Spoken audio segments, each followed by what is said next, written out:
Hi, in this video we are going to talk about your VW cluster, the 10-volt stabilizer IC chip, and its impacts to your cluster, especially to the fuel and temperature gauges. This setup was used by VW around the world in cars in the 70s, 80s, 90s, and maybe outside that as well. If you have a VW cluster and both your fuel and temperature gauges have stopped working at the same time, or you put in a new chip and your gauges are not working correctly, then this video is for you. We're going to go over where it's installed, what it does, what happens when it fails, how it works, and testing your chip, new versions of the chip, and what happens if the new chip is installed incorrectly. Where is it installed? It's installed on the back of your cluster attached to the blue foil circuit. In this case, I'm using a 1981 Volkswagen Scirocco cluster, and you can see I've got it circled. It's that little black chip with the 3 fingers on it, and on your circuit it may be someplace else, but the chip will look exactly the same as I've shown here. So what does the chip do? It provides a constant 10 volts out to the cluster, and this keeps your gauges consistent regardless of whether the alternator is charging or not charging.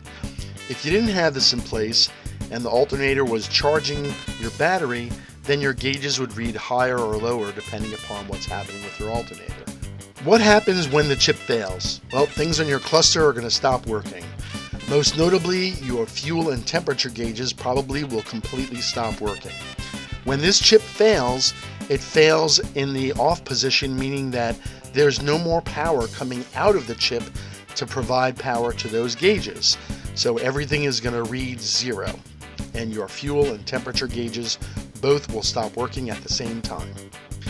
So let's talk a little more details about the chip, what it does, and how to test yours. The original OEM chip was VW part number 171919803. They're very, very hard to find today because they're no longer manufactured. They were originally created by ITT for VW, and the ITT part number was TCA700Y.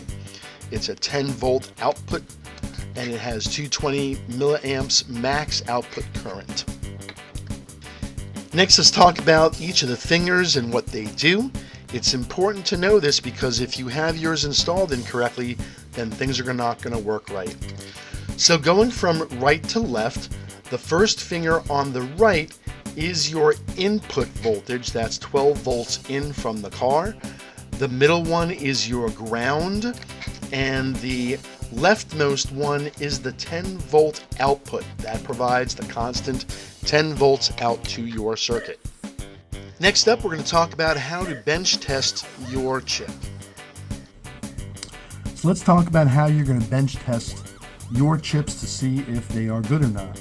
So to do that, you're going to need a multimeter, you're going to need a 9 volt battery, you're going to need some alligator clips, and you're going to need the different chips that you want to test. Over here I've got 2 OEM ones, and then I've got a new version of one. And what we're going to do is we are going to hook the 9 volt battery up to the input leads on each, and we're going to hook the ground onto the middle, and then we're going to use the multimeter to see if we're getting any voltage out of the output lead. Okay, so I'm set up here with my multimeter. We're going to turn this over to voltage. I've got set up here so you can see this is input power coming from positive on my 9 volt battery. This is ground coming from my 9 volt battery. And this green lead is going to the multimeter. So we have to be careful to hook these up so they don't touch.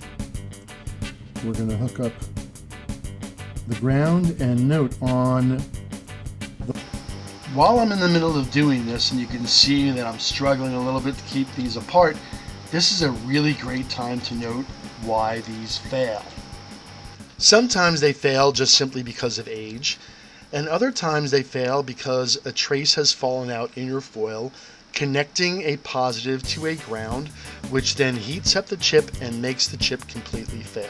The old chips, I don't like that. Hang on. Let's push the clip up. Let's push the clip up. There we go. So the original chips, we've got input is on the right and output is on the left. So I've got almost 8 volts, so this one is good. There we go, 8 volts. So this chip would be bad if I had nothing coming out the other side. Now if we do the same thing with the new style chip, we have to flip it upside down because the leads are reversed. This is input and this is output. So we're going to do input. This is going to be tough to do because these are so close together.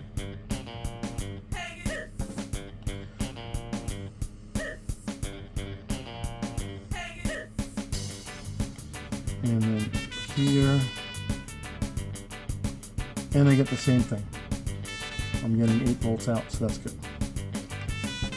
So the voltage is less because we're not using 12 volts in, we're using 9 volts in. So I tested this other one offline, so all 3 of these are good. Again, if this was bad, you would get 0 volts from the output side. So the next question in our little experiment is, what happens if you install this incorrectly? Well, what's going to happen is you're putting your 12 volts on the output and you're getting your 10 volt output from the input side, which means it's not going to limit the 10 volts and you're going to get more voltage than you want going to the circuit. So if I connect this here, you can see 8.56.